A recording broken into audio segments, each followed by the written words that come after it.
सर्दी ख़त्म होते ही हरे हरे ताज़े ताज़े फ्रेश मटर के भी सीज़न ख़त्म हो जाएंगे। तो क्यों ना मटर का सीज़न ख़त्म होने से पहले हम कुछ नया सा नाश्ता बना के खाएं। अपने मटर के नाश्ते कई तरीके से बना के खाए होंगे, लेकिन आज जो तरीका मैं बताने जा रही हूँ बहुत ही सिंपल और आसान तरीका है। बहुत ही कम समय और कम सामान में आप इस नाश्ते को बना करके तैयार कर सकते हैं। तो फिर चलिए देरी ना करते हुए फटाफट से इस मज़ेदार से नाश्ते को हम बनाना स्टार्ट करते हैं। तो इस मज़ेदार से नाश्ते को बनाने के लिए मैंने यहाँ पे 1 कप भर के हरे फ्रेश वाले मटर लिए हैं। मटर को मैंने पहले से अच्छे से इसका छिलका निकाल करके इसे निकाल लिया था। तो 1 कप मैंने हरे मटर लिए हैं, देख सकते हैं। अगर आपको नाश्ता ज़्यादा बनाना है तो हरे मटर की मात्रा को बढ़ा सकते, 1 कप की जगह पे 2 कप मटर ले सकते हैं। तो इसे हम साइड कर देंगे। अब यहाँ पे मैंने बड़े वाले मिक्सी जार लिए हैं जिसमें हम सारे मटर को डाल देंगे। ये जो नाश्ता है बनाना बहुत ही आसान है, इसीलिए आपको कुछ भी एक्स्ट्रा सामान की ज़रूरत नहीं है। तो यहाँ पे मैंने कुछ लहसुन की कलियाँ डाल दिया है। अब तीखे के लिए हम 3 से 4 हरी मिर्च डाल देंगे। अगर आप चाहें तो यहाँ पे अदरक भी डाल सकते हैं। तो मैंने थोड़ा सा पानी डाल दिया ताकि मटर अच्छे से पीस जाए। इसका ढक्कन मैंने बंद कर दिया। तो यहाँ पे देखिए हमारे हरे मटर जो है बहुत ही बढ़िया से पीस गए हैं।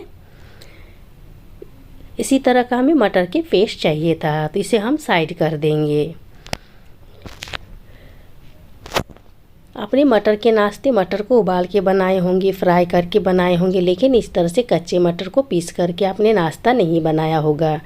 तो मैंने हरे मटर के पेस्ट को साइड कर दिया और यहाँ पे मैंने लिया एक बाउल जिसमें हम 1 से 1.5 कप मैदा डाल देंगे। मैदा को मैंने पहले से ही छन्नी से छान के रखा था। अगर आप चाहे तो इस नाश्ते को गेहूं के आटे से भी बना सकते, या तो फिर आधा गेहूं का आटा और आधा मैदा भी ले सकते हैं। तो मैंने यहाँ पे फ्लेवर के लिए थोड़ा सा अजवाइन को क्रश करके डाल दिया। स्वाद के अनुसार नमक डाला है और 1 चम्मच हम यहाँ पे रिफाइंड ऑयल डाल रहे हैं। 1 चम्मच से ज़्यादा तेल आपको डालने की ज़रूरत नहीं है। अब हमने जो मटर के पेस्ट को रेडी करके रखा था यहाँ पर हम डाल देंगे। तो अभी हम थोड़ा सा बचा के रखें, क्योंकि मान लीजिए सारा एक बार में डाल देंगे तो डो अगर ज़्यादा गीला हो गया तो फिर नाश्ता बनाने में दिक्कत आएगी। तो इसी से पहले आप थोड़ा सा डालें। तो इसे अच्छे से हमें मसलते हुए मिक्स करना है। एक आटे के डो जैसा सॉफ्ट सा डो लगाना है। तो आधे मटर पेस्ट से पहले हम इसे मिक्स करेंगे। अगर हमें लगेगा कि इसमें और भी मटर के पेस्ट चाहिए तो फिर हम डाल देंगे। तो इसे बहुत ही अच्छे से चिकना सा सॉफ्ट सा डो बनाना है। इस नाश्ते को बहुत ही इजीली बना के तैयार कर सकते हैं। इस नाश्ते को बनाने के लिए ना तो आपको कोई मसाले की ज़रूरत है और ना ही ज़्यादा तेल की ज़रूरत है। तो देखिए बाकी बचे हुए जो मटर के पेस्ट है सारे हम यहाँ पे डाल दिए। इस नाश्ते को आप 1 चम्मच तेल से बना के तैयार कर सकते, क्योंकि बहुत ही हेल्दी तरीके हैं बनाने के। मैंने बहुत ही हेल्दी तरीके से इस नाश्ते को बना के तैयार किया है। कोई भी झंझट नहीं है, कोई भी मेहनत नहीं है। और ये जो मटर के नाश्ते हैं सर्दी के सीज़न में ही ज़्यादा बढ़िया लगता है। वैसे फ्रोजन मटर तो आपको हर सीज़न में मिल जाएंगे, लेकिन वो फ्रेश नहीं होते, इसी से उसका टेस्ट उतना बढ़िया नहीं आता जितना कि हरे ताज़े फ्रेश मटर में आते हैं। तो यहाँ पे देखिए सॉफ्ट सा मेरा डो जो है बनके तैयार है। तो हम इसे ढक के हम 5 मिनट के लिए रेस्ट पे रख देंगे। अगर आपके पास टाइम हो तो आप रेस्ट में रखें, नहीं तो फिर ना रखें, साथ ही साथ बना सकते, कोई दिक्कत नहीं है। तो यहाँ पे डो को हम साइड कर देंगे और तब तक हम आगे की तैयारी करेंगे। जब तक हम आगे की तैयारी करेंगे तब तक ही डो को हम रेस्ट पे रखेंगे। तो यहाँ पे मैंने 1 चम्मच भर के मैदा लिया है, जिसमें हम 1 से 2 चम्मच रिफाइंड ऑयल डाल देंगे और चम्मच की सहायता बहुत ही बढ़िया से हमें मिक्स कर लेना। एक घोल जैसा बना के तैयार करना है। अगर आपके पास मैदा नहीं है तब कॉर्नफ्लोर से भी इस घोल को बना के तैयार कर सकते। तो इसे बहुत ही अच्छे से मिक्स करना है ताकि ये गुठलियाँ इसमें ना रहे। तो यहाँ पे और थोड़ा सा हम तेल डाल दे रहे हैं और एक बार फिर से अच्छे से हम चला लेंगे। तो देखिए अच्छे से मिक्स हो गए हैं। तो इसे हम साइड कर देंगे अब और देख लेंगे कि हमारा आटा जो है अच्छे से सेट हुआ है कि नहीं। तो इसे थोड़ा सा फिर से मसलते हुए एक बार चिकना कर लेंगे। तो देखिए कितना सॉफ्ट सा एकदम डो जो है बन के तैयार है। तो अब हम क्या करेंगे कि इसमें से थोड़ा थोड़ा पोर्शन उठाएंगे और लुइया जैसा बना के तैयार करेंगे। जिस तरह से रोटी के लिए आप लुइया बनाते उसी साइज़ के हमें लुइया तोड़ना है। इस नाश्ते को एक बार बना के आप खा लेंगे तो हर बार इसी तरीके से बनाएंगे, दूसरा तरीका नहीं अपनाएंगे। इतना मज़ेदार और इतना टेस्टी बन के तैयार होता है। और इसकी खास बात यह है कि ये 1 चम्मच तेल से बन के तैयार होता है। तो देखिए यहाँ पे मैंने एक टिकिया बना करके तैयार कर लिया, तो इसे मैंने प्लेट में रख दिया है।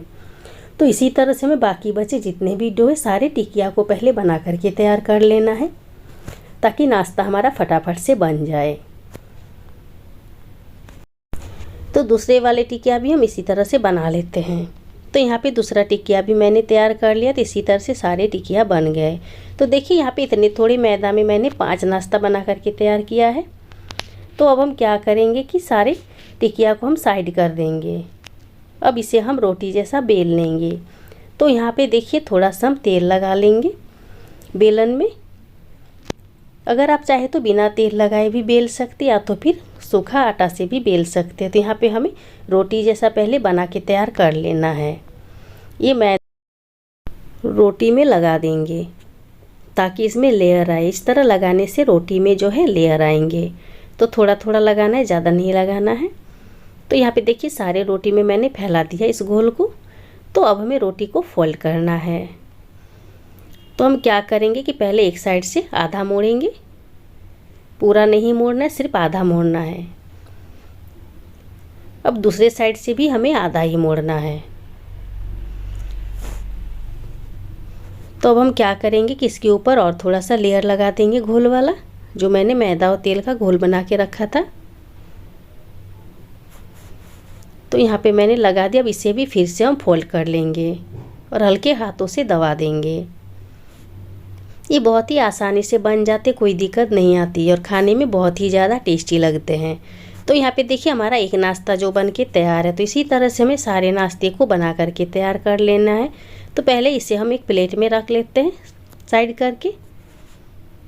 तो इसी तरह से दूसरे वाले नाश्ते को भी हम बना लेंगे। तो इसी तरह से हम तेल लगा करके पहले रोटी जैसा बेल लेंगे। बेलने में भी कोई दिक्कत नहीं आती, नहीं चिपकता है, आसानी से बेल जाएंगे। तो देखिए रोटी हमने तैयार कर लिया। तो दोबारा से हम वही वाला प्रोसेस करेंगे। इसके ऊपर पतला पतला घोल लगा देंगे। तो चारों तरफ से फैलाते हुए लगा लें चम्मच की सहायता से। अब हम फिर से फोल्ड करेंगे। तो पहले एक साइड से आधा फोल्ड करेंगे, फिर दूसरे साइड से आधा फोल्ड करेंगे। तो इसके ऊपर हम थोड़ा सा घोल लगा देते हैं। अब दूसरे साइड से भी हम मोड़ देंगे। इसके ऊपर भी थोड़ा सा घोल लगा देंगे। जितने बार आप फोल्ड कीजिएगा आपका नाश्ता उतना ही लेयर वाला बन के तैयार होगा। तो अब हम फिर से रोटी को मोड़ देते हैं। तो पहले एक साइड से मोड़ेंगे, फिर दूसरे साइड से मोड़ेंगे। तो इसी तरह से हमें पहले सारे नाश्ते को बना करके तैयार कर लेना है। तो यहाँ पे मैंने 2 नाश्ता जो है बना करके तैयार कर लिया है।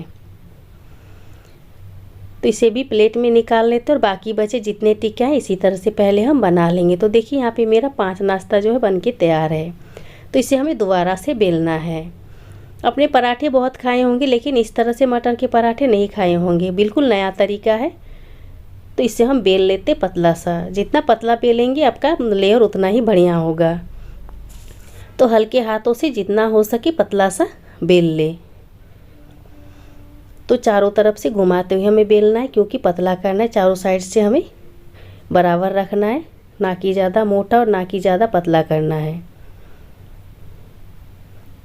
तो हल्के हाथों से बेलना है। तो इसे हम एक प्लेट में निकाल लेंगे। तो देखिए कितने आसानी से ये बेल गए हैं। इससे ज़्यादा आपको पतला करने की ज़रूरत नहीं है, एकदम सही साइज है। तो दोनों हाथों की सहायता से हम इसे उठा लेंगे और एक प्लेट में हम रख लेते हैं। ये बहुत ही मज़ेदार नाश्ता है। तो अब चलते हैं गैस की तरफ, ताकि हम पराठे को फटाफट से सेक सके। तो मैंने गैस पर पहले से पैन को गर्म करके रखा था, जिसके ऊपर हम पराठे डाल देंगे। और जब ये एक तरफ से अच्छे से पक जाएंगे तब इसे हम पलटेंगे और दोनों साइड से पहले हम ऐसे ही सेक लेंगे, बिना तेल बिना घी का। उसके बाद हम तेल डालेंगे। तो देखिए कितना बढ़िया से सेक रहा है, इसका कलर भी कितना बढ़िया है। लेकिन ये जब अच्छे से पक जाएंगे, फूल जाएंगे, तो ये और भी ज़्यादा बढ़िया बन के तैयार होगा। तो यहाँ पे हम 1 चम्मच रिफाइंड ऑयल डाल देंगे। अगर आप चाहे तो घी से भी इस पराठे को बना करके तैयार कर सकते हैं। तो तेल डालने के बाद एक साइड से हमें अच्छे से सेक लेना है।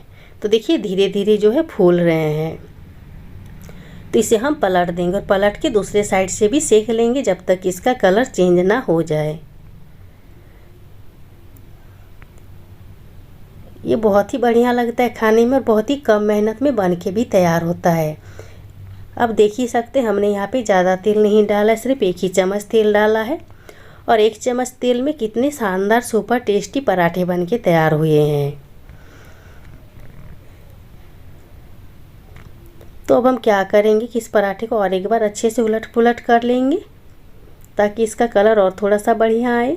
अच्छे से सेकने से इसमें कच्चापन नहीं रहेगा। तो देखिए अब जाके कितना बढ़िया कलर आया है। तो इसी तरह से हमें दूसरे साइड से भी सेक लेना। पराठे हमारे फूल रहे हैं कितने अच्छे से।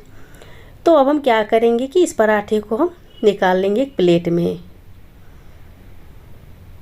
और इसी तरह से बाकी बचे जितने भी पराठे हैं इसी तरह से सेक लेना है। तो यहाँ पे हम एक सर्विंग प्लेट में सर्व कर लेते क्योंकि हमने एक ही पराठे को सेकना दिखाया है। तो अब बाकी बचे पराठे को इसी तरह से बैच बाय बैच सेक लीजिएगा। इस पराठे को आप आलू की सब्ज़ी के साथ खा सकते हैं, चाय के साथ खा सकते हैं, जो भी आपको अच्छा लगे अपने हिसाब से खा सकते हैं। इस ठंड में इस पराठे को सुबह नाश्ते में बनाएं। जब कभी आप लेट उठे तो फटाफट से इस नाश्ते को बना के तैयार कर सकते हैं या तो फिर शाम को भी बना सकते हैं। तो इस मज़ेदार से सुपर टेस्टी मटर के पराठे को एक बार आप ज़रूर बनाइएगा। और वीडियो कहीं पे भी थोड़ा सा भी अगर पसंद आया हो तो लाइक शेयर कीजिएगा। चैनल पर अगर नए हैं तो सब्सक्राइब करना बिल्कुल भी नहीं भूलिएगा। और अगर इसी तरह की और भी नई नई रेसिपी पाना चाहते हैं तो बेल आइकन को ज़रूर दबाएं ताकि मेरी आने वाली हर नई वीडियो की नोटिफिकेशन सबसे पहले आपको मिले। तो फिर मिलते हैं और एक नए वीडियो के साथ।